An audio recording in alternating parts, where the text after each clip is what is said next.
Joining me today, a bona fide legend in the sports broadcasting business, a pioneer in her field. She's retiring from ESPN after a legendary, illustrious 34-year run. She will host her final SportsCenter this Friday. She has hosted over 5,500 editions of SportsCenter, the most ever. Inducted into the National Sports Media Hall of Fame in 2017, and I am her biggest fan. Ladies and gentlemen, please welcome to Shine Time, my friend, Long Island native, the great Linda Cohn. Linda, how are you? Thanks for that amazing intro, Adam. You know how much I love you. I'm doing great. It's been a whirlwind that I never expected, and I'm just glad I'm alive to take it all in. All right, listen. In fact, I'll get you going because I always love listening to you talking sports. Before we get into your legendary career, before we get into all the sports centers and all the joy and jubilation and celebration, I want to talk Knicks. The world champion Knicks. I knew you'd appreciate that. I couldn't get enough. What was that experience watching this Knicks team like for you? Listen, you've heard it all. You experienced yourself. You know what this was like. This was incredible.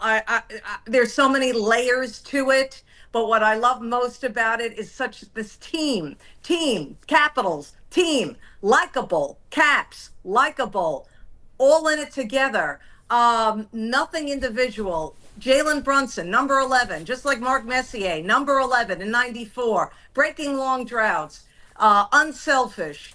Everything that New York is all about, bringing everybody together. I didn't miss a second of this run. I'm just so proud of this group.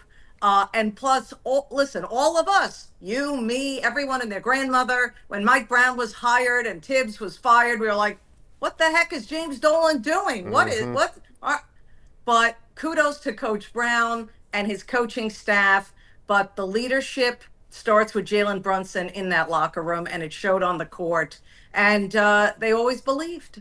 Without question. And listen, I can't wait to ask you about this because there's been so many references, you know, to the spring and the summer of '94, and also comparing this run, the moments, the likability, Matteau, OG, whatever it is. There's so many similarities between these Knicks and the '94 Rangers. Yeah. So how did that compare for you, Linda? Because I know how much you love hockey, love the Rangers. How did that compare for you? Yeah, just because I played hockey and all that, and I used to watch Ranger games with my dad and go to Ranger games with my dad, and I was able to be at Game 7. I cashed in a favor. I was actually at Game 5, too, when everyone and their grandmother thought they were going to win then. But it took, and then they gave us a heart attack because they went back to Vancouver and lost Game 5, lost Game 6, came back in 7. What the difference was, I was able to share that with my dad. He was in Florida at the time. I was at the Garden, called him up while Mark Messier was carrying the cup. He was watching on TV. That was a blessing. I never thought he'd see that in his lifetime. And then, of course, I didn't think I'd see that in my lifetime. All Ranger fans couldn't believe it. And so this one, my dad is not alive, and everybody who has had a close bond, sports relationship with their parents, you know, whether it's a mother or father, you know, I just know he was looking down. But man, I just got into it. And I just love seeing at the right time New York City pulled together, all 5 boroughs, Long Island, everybody who loves a Knick.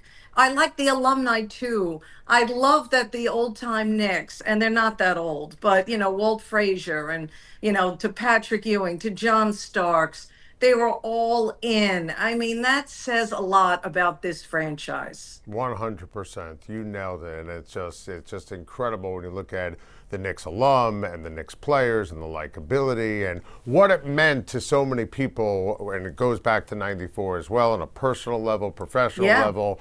And let's start with you and SportsCenter and the journey, as your first SportsCenter was in '92. So let's go back to the beginning. How did you end up at ESPN and end up in Bristol? Yeah, it was a lot. I did a lot before ESPN. I didn't just wake up and go to ESPN, you know, and graduate. You know, it wasn't like that at all. You know, I love radio, just like you, Adam, you know, and to me, if you can pull off doing sports talk, you can do anything, as you have shown. And kudos to you, Adam, for your longevity. I started out in radio. I didn't think I'd ever have a chance to do TV. I had people tell me I should stick to radio. We won't go into that just because, you know, it was a different world back then in the old days. But I persevered in radio. I worked on WALK radio in Patrick, Long Island, my first job. Reason why I bring that up is that I always tell young people, you have to make your own breaks. I made my own break. I volunteered to cover the New York Islander games. The broadcast of Islander games was on WALK in Patrick, Long Island. And so it was easy for me to sell the news director. I said, listen, pay for my gas. It was an hour back and forth to the Nassau Coliseum from Patrick, Long Island. You don't have to pay me extra. So I filed little radio reports for our station. And anyway, that's where I put myself in position to get a break, because that's where I met the late great Ed Ingles, sports director of WCBS AM radio. Before there was WFAN, the almighty sports talk radio, before there was sports talk, you got your sports from either WCBS radio or WINS radio, news radio stations. And so anyway, Eddie saw how professional I was in the locker room, how much I love sports, and how I handled myself and all of this and all the above. And I started doing reports for him. He hired me as a weekend sports update gal for WCBS, worked at the Fan for a while, worked at ABC radio doing sports updates, went to 2 Olympics. But the big TV break, because I never stopped my dream for TV. You get a kick out of this, Adam. The reason why, I would do all this great stuff in radio, and like every family gathering at Thanksgiving or whatever, I swear I'd have aunts and uncles tell me, Linda, the radio's great, but when are you going to be on TV? I mean, unbelievable. That's incredible. I mean, I can relate to that. I get it. Yeah. I know you can. So anyway, I just okay, another mountain I'm going to have to climb, to prove to people. So I went all the way to Seattle after a year of sending out my VHS tapes. Yeah. Seattle came calling and moved out there, and it was a blessing because I was able to hone my skills in all ways. In broadcasting and being on camera and all of it. And it was really significant also, Adam, because I slowed down my life a bit. I was so preoccupied with my career, but, I was married at the time and everything was great. And, we decided to have our first child, and it was my beautiful daughter, Samantha. Sammy was born in Seattle. And it just kind of and I tell young people, and especially young women who are considering the balancing act, I always tell them this story that, it was important to just take a beat and appreciate the now, and everything is going to line up the way you want it. It doesn't matter if you put it on hold for a bit. And it worked out for me. And, a lot of young women have contacted me and said, that advice was gold to me, because now I have both. And so anyway, Seattle was the big break, and ESPN spotted me out there. And then hired me. They spotted me first a few months into my Seattle contract, and I still wanted to stay in Seattle for another 2.5 years. Live out my contract. And then I knew ESPN would come calling again, and it was really a smart move because, like I said, I was able to just slow down my life, enjoy my life, start a family, and then head to Bristol, Connecticut, Adam, in 1992. It's amazing. And I love how you said, too, as well, create your own luck. It's something I tell kids who are trying to get into the business as well, and I love that. And you also reference, obviously, what you tell girls, young women who are trying to get into the business. Linda, you're such an amazing role model to so many people, whether it's boys, girls, men, women. But I just loved the announcement that you're retiring from ESPN, from Emily Kaplan to so many women in this business saying, Linda's a mentor. She's a role model. She's meant everything to me. What goes through your mind when you hear that?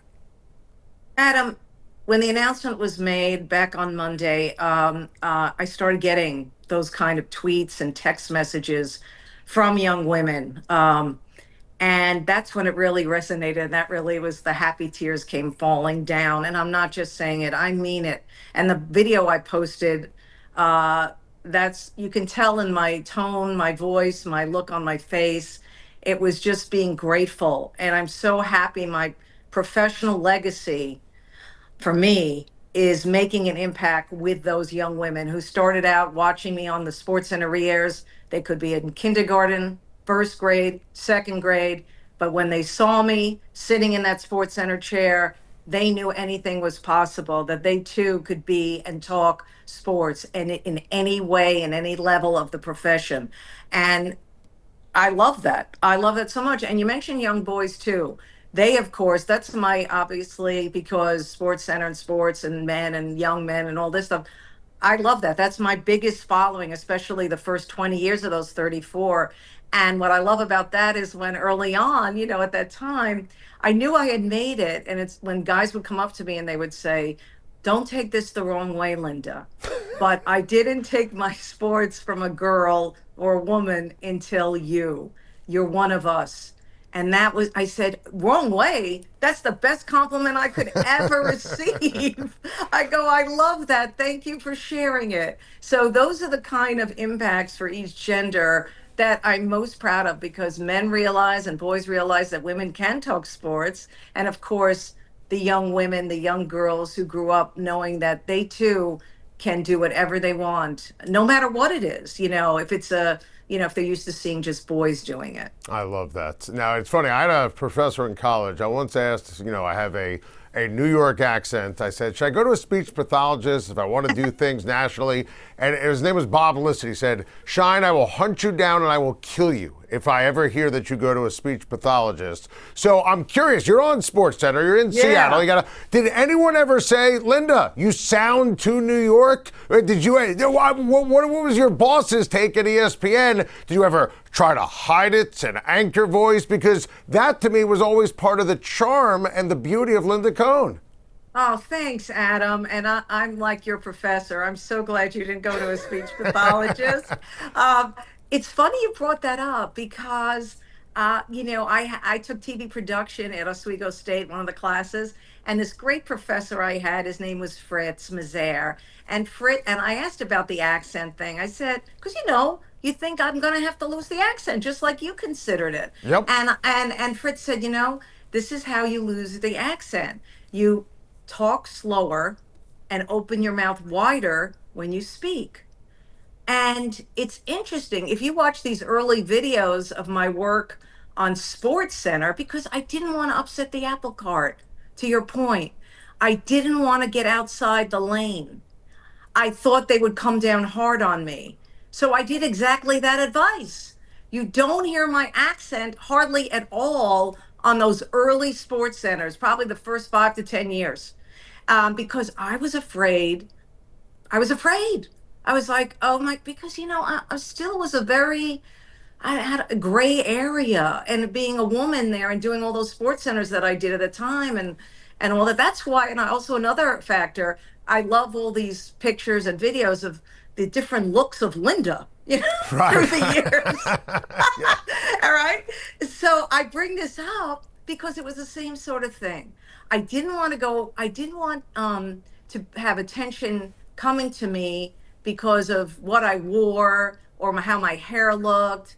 And it was probably being that shy little girl that I grew up being, that I wanted to kind of just like go with the flow. I wanted to stand out for the right reasons, for my sports passion, for my sports knowledge, and to just be one of the fans out there, one of the viewers. So that's why I was so conservative. I mean, it was a different time too, by the way. It wasn't a me culture, obviously, but that's why I had the conservative jackets, right out of Dynasty, type of thing with the shoulder pads.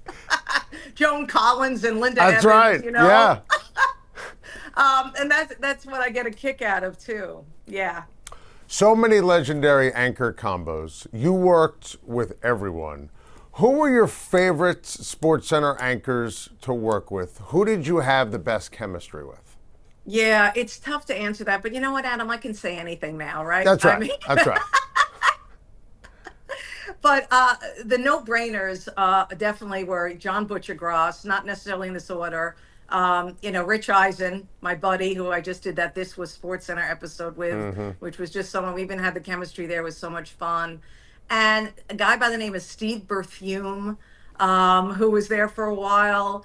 There's so many, that I did have that chemistry with. But here's the secret, Adam.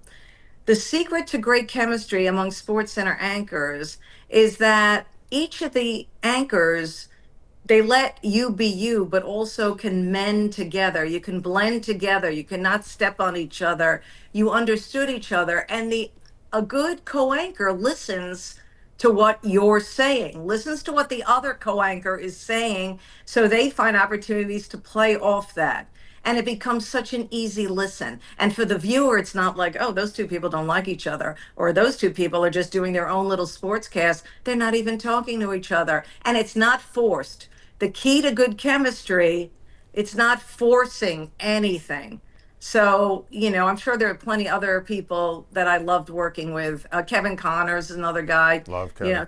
Carl Ravitch also, Yep. when he mostly did sports centers. So much fun. We'd have to, and of course, Kenny Mayne. Kenny made me crack up all the time. So good. I love those names. Steve Berthume along the way. Worked with him at Yeah. SNY. There Great you guy. go. He was terrific. Yeah. Remember him? I love that. And you think about it. 5,500 episodes later. I mean, we're doing this show right now on YouTube, obviously, and the world has changed. The industry has changed. How would you describe the changes at ESPN in Bristol and the industry as a whole? Yeah, you mentioned YouTube. I just started a YouTube channel at Linda Cohn Sports. Stay tuned. Big things are happening starting next month on that channel. I love it. I love that. Listen, if I was getting into the business now, yikes. I mean, it's a heavy landscape. Yeah, Adam, you know what it is. It's so many people because everyone, you mentioned YouTube, everyone has a voice somewhere on some streaming outlet. And it's great. What's great about that for the people coming up is the fact that we had to make our tapes. We had to put it on a VHS, and send it out or CDs or DVDs, whatever it was. Here you have your own platform. You have your own stage. Now, ESPN and big markets, how have they adjusted? And because I was asked this on another interview, where do you think this is going? What do you think is going to happen? Blah, blah, blah. I go, listen, I don't have a crystal ball. And plus, they haven't hired me in management to figure that out. I wish they did. If they did, then I would have some answers. But you just have to always adjust. I think ESPN has done a great job of trying to get ahead of it and adjust. The sports fan like us, Adam, and your viewers and listeners, we're kind of frustrated, right? We don't know where to turn for our games half the time. You'll hear it from your callers and listeners and everybody else. I hear it like, Linda, I don't know where is the Chiefs Raiders today? I don't know. Look on Prime Video. It's just you just got to go with the flow. You got to go with the flow and deal with it. And I think most of these networks have figured out. But you know what the bottom line is? It's all about wherever they make money, they're going to go there. I'm fascinated to get your take on this, your incredible longevity at ESPN and in the business in general, right? Because you have to be great at your job. You have to be likable. You have to play well with others, right? Things that we talked about in kindergarten back in the day. How did you manage to achieve this unbelievable success and longevity? Well, I feel I can connect with the fan. I made it clear to them that I am a fan too. Yep. I think that's so important to earn their trust that way. And they saw it. They saw it when I read highlights because I wasn't just reading them. I understood them. I felt it. I shared the passion. The other thing in your point about longevity, I never rested on my laurels. Yep. I made believe, even if 34 years, but year 33, I would go on that set and expect and just imagine people were watching me for the very first time. And I had to prove myself that I belonged, that I knew what I was talking about. And I think those two things, Adam, are the big reasons why I've lasted this long. Give us a taste, if you can, on what you expect to feel on Friday, hosting your final edition of SportsCenter. I have no idea what it's going to be like. I'm supposed to make appearances at 6 Eastern, 10 Eastern, and 11 Eastern. They better not put me to work, Adam. I'm not prepared for that. I just want to show up, have the wonderful SportsCenter anchors, whoever they are, interview, talk about my career like you're doing so wonderfully, and that's it, But how am I going to feel? Very, very grateful. here's how I feel. I don't feel sad because I'm excited for what's next. So, and I'm glad I'm going to have this opportunity to be celebrated. And everyone's giving me advice, just enjoy it.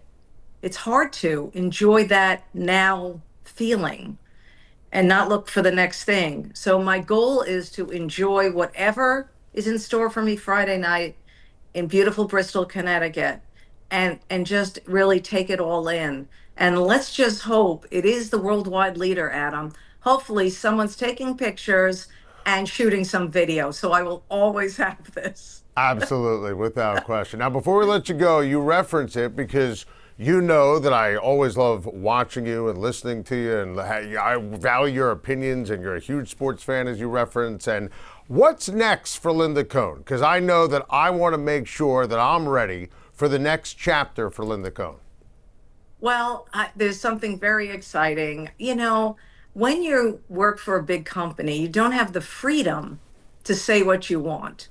And ask anyone who has worked with me, they always know I have a lot to say, Adam. And even when I do the radio, the sports talk shows, I've always had a lot to say. But you're always sort of like, oh, should I say that? And you know what this is like, Adam. You live it as well. Oh, yeah. So I'm excited about my YouTube channel at Linda Cohn Sports. It's going to transition into the Linda Cohn Show, where I'm going to have guests. We're going to talk about everything, all of it, different types of guests.